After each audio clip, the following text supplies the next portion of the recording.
लोकसभा चुनाव के मतगणना के अब तक आए रुझानों में बीजेपी गठबंधन ने भारी बहुमत हासिल कर लिया है। बीजेपी को अकेले दम पर ही बहुमत मिल गया है। अब तक के रुझानों में बीजेपी को 282 सीटें मिलती दिख रही हैं। नरेंद्र मोदी दोनों जगहों वडोदरा और वाराणसी सीट से जीत हासिल कर चुके हैं। यह पहला अवसर है कि इस देश की किसी पॉलिटिकल पार्टी को क्लियर मेजॉरिटी में हासिल हुई है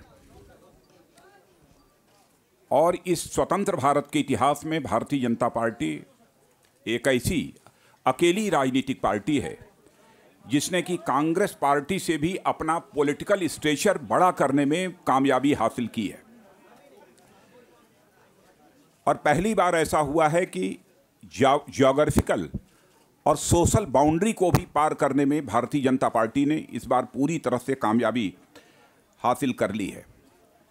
जात, पंथ, मजहब, वर्ग, इन सब सारी सीमाओं को पार करने में भारतीय जनता पार्टी को पूरी तरह से कामयाबी हासिल हुई है।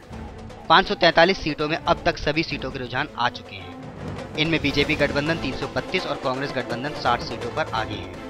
वहीं अन्य दल 151 सीटों पर आगे चल रहे हैं। रुझानों में मोदी की जबरदस्त लहर देखने को मिली है। वाम दल 11, AIADMK 38, बसपा 1, सपा 6, आप 4, JDU 2, तृणमूल 32 सीटों पर आगे चल रहे हैं।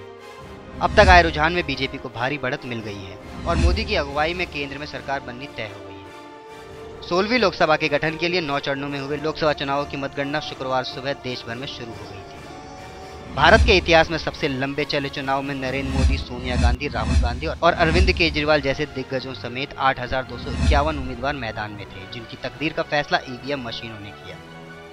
राष्ट्रीय दलों कांग्रेस, भाजपा, बसपा, माकपा, भाकपा और राकांपा ने कुल 1,591 उम्मीदवार खड़े किए थे। News point bureau.